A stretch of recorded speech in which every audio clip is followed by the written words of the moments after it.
Les humoristes sur scène. Certains s'adaptent comme Éric Antoine que nous avons par téléphone. Bonjour.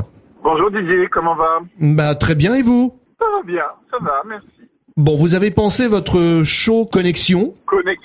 Alors, ouais. le show Connexion a une diffusion en ligne. Oui, absolument. Si vous voulez, évidemment pendant le premier confinement, j'ai eu cette idée d'un spectacle complètement inédit qui rentrerait chez les gens et qui ferait rentrer les gens chez moi et où je serais capable de voir tous les spectateurs, où qu'ils soient, quelle que soit la distance, et où la magie pourrait exister d'un côté et de l'autre de l'écran. Et donc il a fallu un confinement supplémentaire après pour que je puisse le faire naître. Voilà. Et c'est une écriture plus difficile? Alors c'est une écriture différente, qui est pas plus difficile ou moins difficile. C'est-à-dire que quand par exemple j'écris pour la télévision, c'est vrai que j'écris pas de la même manière que pour le théâtre. Et là, il a fallu que je m'adapte. Et puis surtout, c'est une écriture où je découvre, parce que les spectacles n'existaient pas. Et d'ailleurs, je suis, à ma connaissance, toujours le seul à avoir fait une vraie programmation. Je crois que je suis à peu près à la 60e date entre les dates publiques et privées. Et je crois que je suis le seul artiste francophone à avoir écrit vraiment un objet artistique qui est fait pour le digital et qui ne vient de nulle part sauf cet endroit-là. Voilà. D'accord. Et on peut se permettre plus de choses via ce nouveau mode? Oui, absolument. Déjà, je rentre chez les gens, donc je vois chez eux. Donc je vois les objets qui les entourent. Quelque part, c'est beaucoup plus intime qu'un spectacle de théâtre, parce que les gens au théâtre sont dans le noir, moi dans la lumière, je les vois pas. J'en vois un de temps en temps qui monte sur scène avec moi pour participer à un numéro. Et là, je vois tout le monde. Donc on peut se permettre finalement de dialoguer de manière presque plus intime qu'au théâtre. L'autre chose, c'est qu'en général, les gens ne veulent pas monter sur scène au théâtre. Alors que là, tout le monde a envie de participer. Donc il y a une espèce d'engouement, de joie supplémentaire à celle du théâtre de partage, finalement, qui est très intéressant. En ce qui me concerne, en humour, je dirais que ça retire plutôt de l'interaction, parce que le fait qu'on puisse pas entendre tous les spectateurs en même temps, mais que je puisse ouvrir juste le micro d'une famille après l'autre, le fait que tout le monde ne rit pas en même temps, c'est quand même très entraînant, le rire. Donc ça, c'est un peu problématique. Mais de l'autre côté, je gagne en magie, parce que sur mon métier de magicien, le fait de faire de la magie avec des objets des gens depuis chez eux, c'est quelque part encore plus fort. Ça ouvre les possibilités, oui. Oui, donc ils devinent mon code PIN, je devine leur code de carte bleue, et ça c'est très fort. Ouais. Vous m'entendez? Oui, oui. Didier? Oui, je vous entends. Ça me fait un peu peur deviner le code de ma carte bleue, mais j'essaierai. Bonsoir Eric, j'avais une question aussi pour vous. Ça a pris combien de temps l'écriture de ce projet? Alors, en fait, c'est venu d'un autre projet. J'écrivais en même temps que Grandis un peu, que je coécris avec Jérémy Ferrari. Ouais. J'écrivais un spectacle qui s'appelait Synchronicité, que je voulais très intime. J'avais envie de jouer dans des salles de 200, 300 places pour retrouver vraiment une hyper intimité. Et ça, j'ai commencé à l'écrire il y a 1 an et demi environ. Et quand est arrivé le Covid, j'ai beaucoup pioché là-dedans, dans ce spectacle-là que j'étais en train d'écrire pour les petites salles, parce que je trouvais que finalement, l'intimité que je souhaitais, elle était vraiment très forte en digital.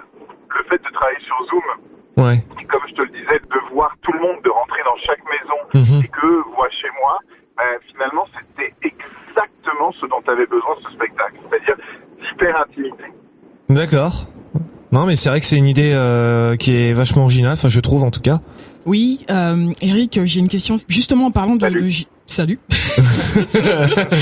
Ravi de discuter avec vous par téléphone. De discuter. Alors justement par rapport à Jérémy Ferrari, il y a Madame Bachot qui s'est prononcée à côté de lui sur ce qui pourrait se mettre en place pour aider un peu plus les humoristes. Donc je voudrais savoir quelle est votre position par rapport à tout cela. Si vous voulez, il y a 2 soucis et Jérémy les souligne très bien. C'est-à-dire que on est un monde culturel à 2 vitesses. D'un côté, le théâtre public qui vit majoritairement de l'argent de l'État, des subventions, et minoritairement de leur billetterie. Et puis il y a nous, tous les artistes populaires qui ne vivons que de la billetterie du public. Et le problème, par exemple, moi, j'ai le spectacle que j'écris avec Jérémy en ce moment, qui normalement doit être au mois de décembre aux Folies Bergères, on a besoin d'ouvrir la billetterie au moins 6 mois à l'avance, parce que comme on va vendre 100 000 places, on a besoin de temps pour les vendre. Et on a besoin de communication pour vendre ces places. Et en plus, on sait que, par exemple, pour mes spectacles, il faut 82% des sièges remplis pour être à zéro, c'est-à-dire pour ne rien gagner, rien perdre. Donc, tant qu'il y a de la distanciation sociale, tant que on doit tous être espacés les uns des autres, on ne peut pas ouvrir. Donc, il y a tout un pan de la culture qui ne peut pas travailler. Et le problème, c'est que ce pan-là, que Jérémy et moi représentons, qui sont des artistes populaires, qui faisons les tournées de Zénith, de gros théâtres, etc., on fait travailler énormément de personnes. Et donc, on représente une partie très importante de ce métier. Sur mon dernier spectacle, par exemple, j'ai 25 techniciens plus 25 roads. On est 50 sur la route. En plus des 50 sur la route, on est 10 au bureau. Et donc, ces gens-là ne peuvent pas travailler, sinon on n'a pas la possibilité d'avoir des salles qu'on puisse vendre à plein. Donc ça, c'est un vrai problème. Et de l'autre côté, il y a des aides qui ont été amenées à plein de théâtres, et heureusement, j'ai envie de dire, mais plein de théâtres qui, eux, ne remplissent jamais leur théâtre, qui vivent souvent à des jauges à 60-70%. Et là, on leur a donné des subventions à 80% de leur remplissage. Donc, moralité, eux ont fait des meilleures années qu'une année normale. Et nous, de l'autre côté, on ne peut pas garder toutes nos équipes, on peut pas garder tout le monde, on peut pas vivre, on peut pas faire notre métier. Donc, c'est en effet très complexe. Et heureusement que Jérémy a cette parole-là, justement, qui présente aussi une autre partie du métier. Vous avez hâte de retrouver la scène et cette communion avec le public? Énormément. Tu sais, c'est ma vie, c'est-à-dire que c'est ce pourquoi je suis fait, c'est ce pourquoi je vis. Si toi, ta passion, c'est la radio, et on te dit... Eric, il faut tourner à droite, oui. Je pense. On vous a grillé, vous êtes dans votre voiture. Ouais. On entend le clignotant. Pardon, c'est pas bien. Pardon. Entre deux rendez-vous. Mais ne vous en faites pas, je suis en kit main libre. Ah bon, ça va. Ça va. Ça va. Tout va bien. Je disais à Kevin, oui, le problème, c'est que mon métier, c'est le théâtre et c'est la scène. Et c'est cette maladie, qui est cette pandémie, la loi me dit, je n'ai plus le droit d'exercer mon métier. Donc on m'enlève mon gagne-pain et celui qui maintient toutes les équipes et aussi celui de tout un tas d'autres personnes, mais en plus ma passion. Et donc là, c'est très difficile de se dire que on vit dans un monde où tout ce qu'on a construit, moi ça fait 20 ans que je fais ce métier, où tout ce que j'ai construit en 20 ans peut m'être retiré du jour au lendemain.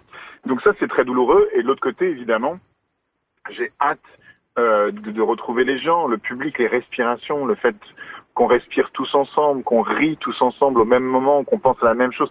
Cette communion, ce moment de partage, ce moment aussi on est quand même des animaux sociaux, nous les humains. On a besoin d'être ensemble. Donc oui, j'ai très très très très hâte. Et comment et quand peut-on assister à Connexion ? Alors, toutes les informations sont sur mon site internet ericantoine.com. Qui s'affiche sur notre podcast. Voilà, en gros, vous achetez une place à 25 €, mais par foyer, pas par personne, par foyer. C'est-à-dire que vous soyez 6, 10, 12. Si vous êtes 6 adultes et 6 enfants dans le foyer, vous ne payez aussi que 25 €. D'accord. Et on vous envoie, nous, un code secret quelques heures avant la représentation par mail, avec quelques instructions, parce qu'il y a un dress code, il faut se déguiser, il faut prévoir quelques objets pour participer au spectacle. Et donc, qu'ensuite vous vous connectez, il faut juste télécharger l'application Zoom, et voilà, vous avez fait tout ce qu'il faut pour assister au spectacle. Eh ben, merci Eric-Antoine. Mais de rien, les amis. Et bonne journée et bonne chance. Yes, bonne journée à vous et le meilleur pour vous tous. Merci Eric, c'est gentil. Merci beaucoup. C'est un honneur.